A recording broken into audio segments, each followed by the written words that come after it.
Assalamualaikum warahmatullahi wabarakatuh.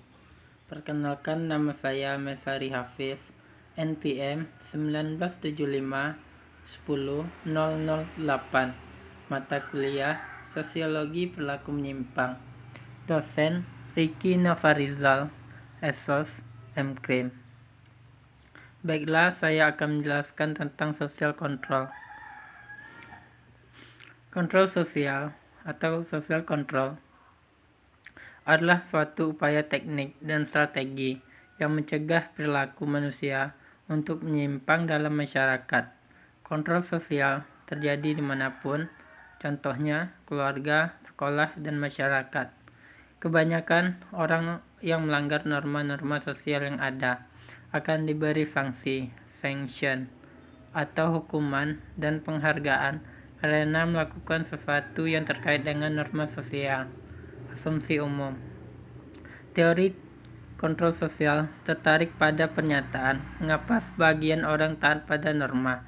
Mengapa seseorang harus taat pada norma di tengah banyaknya godaan dan cobaan? Karena mereka mengikuti hukum sebagai respon atas kekuatan-kekuatan pengontrol tertentu dalam kehidupan mereka.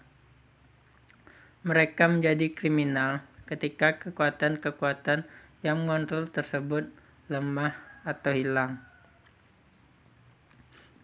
Teori kontrol sosial memfokuskan diri pada teknik-teknik dan strategi-strategi yang mengatur tingkah laku manusia dan membawanya kepada penyesuaian atau ketaatan kepada aturan-aturan yang terdapat di dalam masyarakat. Dan yang selanjutnya, konsep kontrol sosial lahir pada peralihan abad 20 dalam satu volume buku A. Ross, American Sociologist.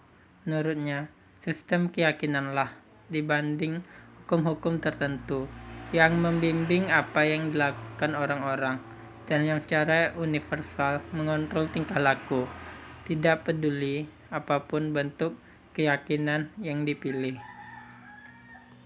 Kontrol sosial. Setiap masyarakat memiliki cara untuk mempromosikan ketertiban, stabilitas, dan kemampuan memprediksi situasi di dalam kehidupan sosial. Tanpa kontrol sosial, kehidupan sosial tidak akan dapat diprediksi.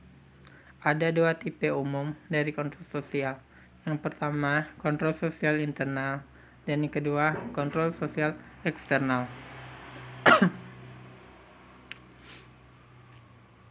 Kontrol sosial internal. Kontrol sosial internal terletak di dalam individu dan dikembangkan selama sosialisasi. Seseorang akan mempraktekkan kontrol sosial internal ketika orang tersebut bertindak menurut kesadaran diri.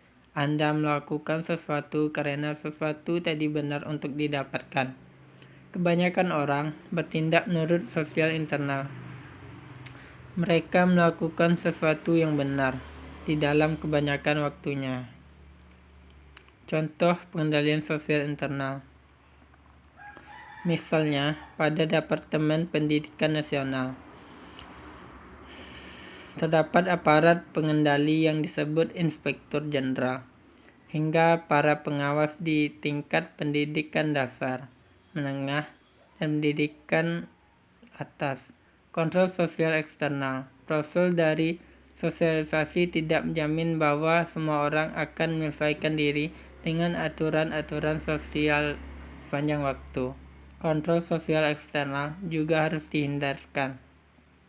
Kontrol sosial eksternal didasarkan pada sanksi-sanksi sosial, rewards and punishment, dirancang untuk mendorong tingkah laku yang diinginkan.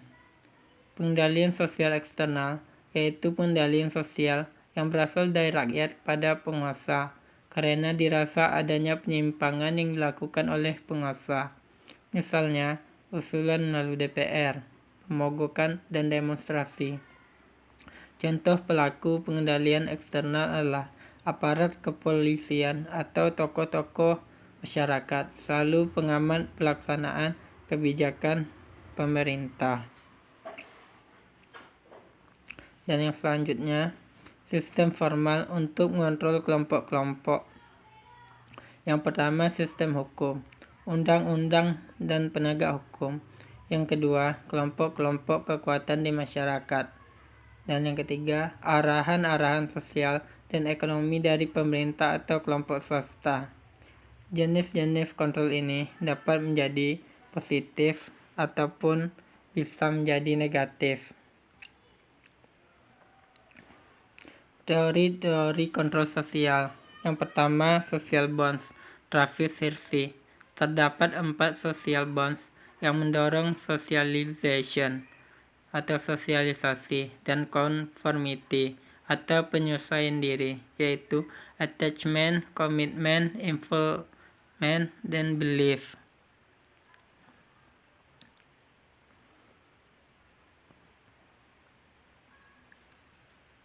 Dan yang kedua, Gottfredson dan Hirschi, self-control theory, mengatakan bahwa self-control yang terpendam pada awal kehidupan seseorang menentukan siapa yang jatuh menjadi pelaku kejahatan.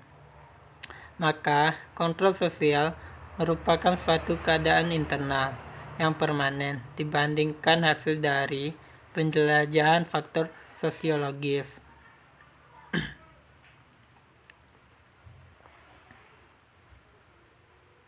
Dan yang ketiga, David Mazza mengatakan bahwa pelaku delikuensi mengembangkan teknik-teknik netralisasi untuk merasionalisasi tindakan-tindakan mereka, yaitu denial of responsibility, denial of injury, denial of the victim, condemnation of condemner, appeal to her loyalty. Yang keempat, Walter C. Reckless atau containment theory menjelaskan mengapa di tengah berbagai dorongan dan tarikan kriminogenik yang beraneka macam, apapun itu bentuknya, conformity atau penerimaan pada norma tetaplah menjadi sikap yang umum. Untuk melakukan delikuensi mempersyaratkan individu memecahkan atau merobos suatu kombinasi dari outer containment dan inner containment yang bersama-sama cenderung mengisolasi seseorang baik dari dorongan ataupun tarikan itu.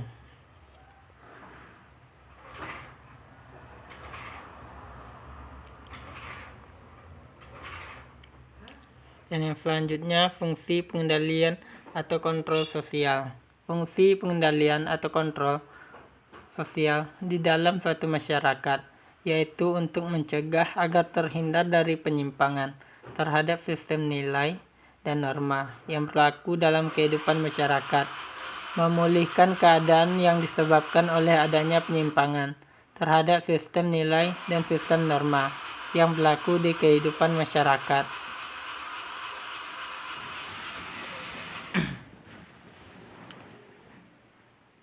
Kesimpulan, pada dasarnya pengendalian sosial adalah upaya untuk mengantisipasi dan memberikan solusi terhadap penyimpangan sosial, dikenal dengan pengendalian sosial atau social control.